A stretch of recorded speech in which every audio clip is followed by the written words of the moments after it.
ជំរាបសួរពុកម៉ែបងប្អូនទាំងអស់គ្នាថ្ងៃនេះរៀងប្លែកបន្តិចបងប្អូនគឺថាថ្ងៃនេះសូមផ្លាស់ប្ដូរបរិយាកាសបន្តិចហើយថ្ងៃនេះនិយាយថាប្តីរបស់នេះខ្ញុំមិនដឹងថាគាត់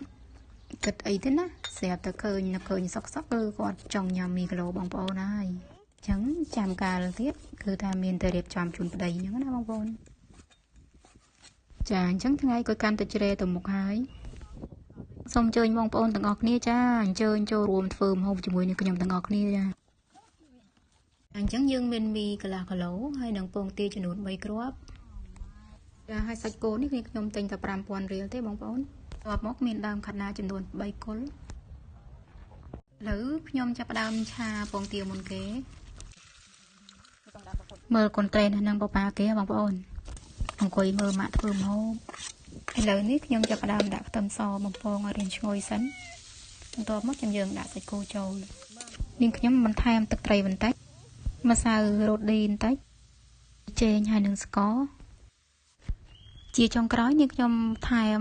ទឹកប្រេងខ្យងហើយនឹងទឹកម្ទេសចូលបងប្អូនដើម្បីឲ្យឆារបស់យើងគឺកាន់តែខាប់និងមានរសជាតិកាន់តែជូរឆ្ងាញ់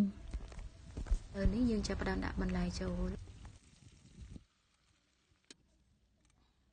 ថ្ងៃនេះផងដែរគឺថាអាកាសធាតុក៏អំណោយផលដែរបងប្អូនគឺថាខ្យល់មកបក់មកលហៀឡើងទៅជាលហមហ្មងបងប្អូន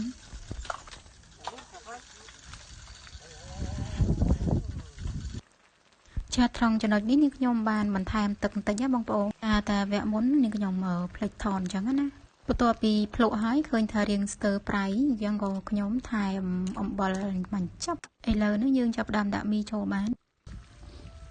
រួចយើងច្បល់វាឲ្យសព្វចូលជាតិបន្តិចមកមីឆារបស់យើងរួចរាល់ជាការស្រេចអញ្ចឹងយើងតាមដានទាំងអស់គ្នាតើស្វាមីរបស់នាងខ្ញុំគាត់ឲ្យប៉ុន្មានបន្ទុកដែរបងប្អូនបន្ទាប់ពីគាត់បានភ្លក់ហើយគឺថាឲ្យមេដៃទាំងមងបងប្អូនសាកមិនថាឆ្ងាញ់មួយម៉ាត់មើលដឹងគ្នាលើហ្នឹងបងប្អូននិយាយលេងទេជាក់ស្ដែងគាត់ថាពិតជាឆ្ងាញ់មែន